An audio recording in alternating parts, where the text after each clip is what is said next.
Pull out your phone right now and open Instagram. Scroll for 30 seconds. You will almost certainly see a skydiving video, a surfing clip, a mountain bike trail filmed from the handlebars. Footage so smooth, so vivid, so effortlessly cinematic that it looks like it cost thousands of dollars to produce. It didn't. It cost nothing extra because the camera that shot it was already in the person's pocket. That is the quiet catastrophe that GoPro has been living inside for the past decade. Not a scandal, not a fraud, not a rogue CEO making billion-dollar bets on the wrong technology. Just a single feature added to a device that already existed that made GoPro's entire reason for being obsolete almost overnight. And the most painful part? GoPro saw it coming. They just couldn't stop it. To understand what was lost, you have to understand what GoPro actually built. Nick Woodman founded GoPro in 2002 after a surfing trip to Australia where he couldn't capture the footage he wanted. He strapped a cheap 35mm film camera to his wrist with a rubber band. The idea was primitive. The instinct was perfect. People doing extraordinary things wanted proof. They wanted to share the perspective, not just the memory. The first GoPro, the Hero, launched in 2004. It was a 35mm wrist camera sold for $19.99 at a surf shop. It was barely a product, but it pointed at something real. The demand for point-of-view footage from people actually living their lives at full speed. By 2012, GoPro was doing $520 million in annual revenue. By 2014, the year they went public on the NASDAQ, they hit $1.4 billion. The stock opened at $24 and within months was trading above $98. GoPro wasn't just a camera company. Wall Street was treating it like a media platform, a content ecosystem, the YouTube of extreme sports. Nick Woodman became a billionaire. The GoPro Hero was genuinely the best tool in the world for what it did. Waterproof, shockproof, mountable anywhere, capturing immersive wide-angle footage that no other consumer device could produce. It was the infrastructure of an entire visual culture.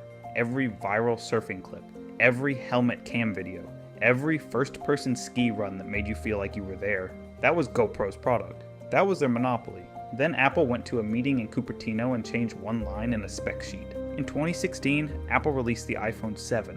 Among the list of upgrades was something called optical image stabilization on the wide-angle lens. It had existed on the telephoto lens before. Now it was everywhere. It didn't sound revolutionary. It wasn't marketed as a GoPro killer.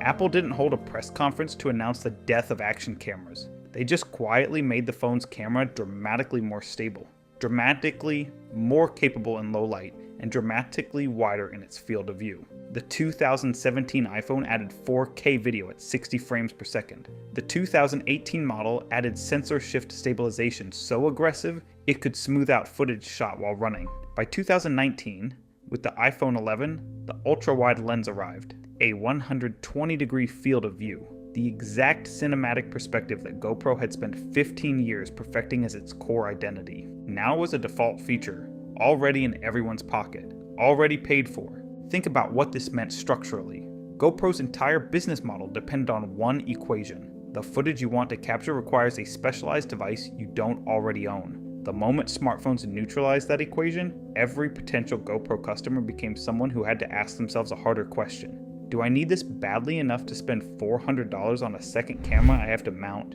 charge separately, manage footage from, and remember to bring? For most people, the honest answer became no. GoPro's revenue peaked in 2015 at $1.62 billion. By 2016, it had dropped to $1.18 billion. By 2018, it fell below $1.15 billion. The stock, which had touched $98 in 2014, was trading below $5 by late 2018. Nearly 95% of its peak value gone. And this wasn't just bad luck or bad management. The timing maps almost perfectly onto the smartphone camera arms race. Every year, Apple or Samsung announced a new computational photography feature, GoPro's addressable market shrank. Not because GoPro made a worse product. Their cameras were still excellent. The Hero 12 produces genuinely stunning footage. It's because the gap between good enough and specialized collapsed faster than any hardware company could respond to. GoPro laid off 17% of its workforce in January 2017, then another 20% in 2018. The company that had 1,500 employees at its peak was operating with fewer than 700 by 2022. Nick Woodman took a $1 salary in 2017 as a symbolic gesture. It was a good headline. It didn't stop the bleeding. To their credit, GoPro didn't simply watch themselves drown. They tried everything. They built a drone. The Karma, launched in October 2016, was supposed to open a new frontier. Aerial footage was still something smartphones couldn't deliver. But within 2 weeks of launch, every single Karma drone was recalled after reports of units losing power, mid-flight, and falling out of the sky. GoPro refunded every customer. The entire drone division was shut down in January 2018, 15 months from launch to obituary. They built a media company. GoPro's content team curated and published user footage, trying to build the media platform that Wall Street had originally priced into the stock. The channel grew. The content was genuinely compelling. But content doesn't generate hardware margins, and GoPro's investors were not patient enough to wait for an advertising business to mature while revenue collapsed. They built a subscription service, GoPro Plus, later rebranded simply as GoPro, offering cloud storage, camera replacement, and discounts on accessories for $49.99 a year. By 2023, they had around 2.4 million subscribers. It was real. Recurring revenue, but 2.4 million subscribers at $50 a year is $120 million. That's a rounding error compared to the $1.6 billion hardware business they once ran. They built the Max, a 360-degree camera, impressive technology, niche appeal, not enough. Every pivot followed the same pattern. An interesting idea, real engineering effort, and then a market reality that the smartphone had already colonized or was about to. GoPro was playing chess on a board that kept getting smaller. Here's the mechanism that made this nearly impossible to escape, and it's worth understanding clearly because it goes beyond GoPro. GoPro's product was always a companion device, a second camera, something you brought in addition to the phone already in your pocket. Companion devices live and die by the size of the gap between what the primary device can do and what they can do. The moment that gap closes, the companion device loses its reason to exist. Apple understood this and spent billions engineering that gap shut, not to kill GoPro specifically, but to make the iPhone indispensable for every possible use case, including the ones GoPro owned. When Apple's 2023 internal testing showed that iPhone video quality was being favorably compared to professional cinema cameras in blind tests, that was not an accident. That was a decade of sustained intentional investment in computational photography by a company with $150 billion in annual profit to fund it. GoPro's 2023 R&D budget was approximately $180 million.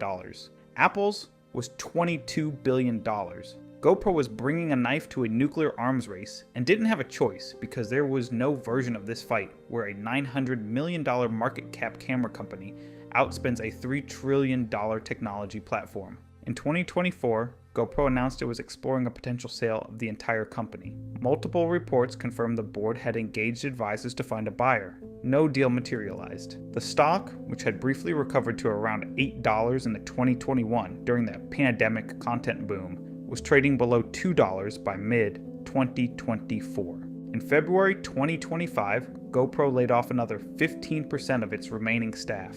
The company that was once valued at $11 billion during its peak now carries a market cap of roughly $300 million. It is, by any financial measure, a company in managed decline, searching for an exit. The GoPro Hero 13, released in late 2024, is an excellent camera. Reviewers consistently praise its stabilization, its durability, its audio quality, its mounting ecosystem. In a vacuum, it deserves to succeed. But the market isn't a vacuum, it's a pocket. And in that pocket is an iPhone with a 48 megapixel ultra-wide lens and Apple's entire computational photography stack running behind it. GoPro's story is not a story about bad leadership or poor execution. Nick Woodman built something real and defended it longer than most companies would have. The engineering team kept pushing the product forward even as the business contracted around them. The lesson is darker than incompetence. It's about the danger of building your business on top of a gap that a larger company has both the incentive and the resources to close. GoPro owned the space between what your phone can do and what an action camera can do. That space was real in 2012. It was lucrative in 2014. It was shrinking by 2016. And by 2020, for 90% of consumers, it had effectively ceased to exist. One feature, optical image stabilization on a wide-angle lens, added quietly to a device 2 billion people already owned. That was the beginning of the end. not a scandal, not a fraud, not a catastrophic decision in a boardroom, just the relentless, silent, inevitable advance of the platform that was always going to win because it was already in your hand. The next time you see a company whose entire value proposition depends on the phone not being good enough, ask yourself one question. How long until Apple holds that press conference? GoPro built something real, a product people genuinely loved, a culture they helped create, a visual language that shaped how an entire generation documents their lives. That deserves respect, but love doesn't protect you from a better mousetrap, and neither does loyalty when the better mousetrap is already in everyone's pocket. If this made you think twice about where you park your money, the next 2 videos will do the same. On the left, we break down why private jets, the ultimate status symbol, are quietly one of the worst financial decisions a wealthy person can make. On the right, we pull back the curtain on how just a few corporations took silent control of almost everything on your plate. Same playbook, different industry. Don't forget to subscribe.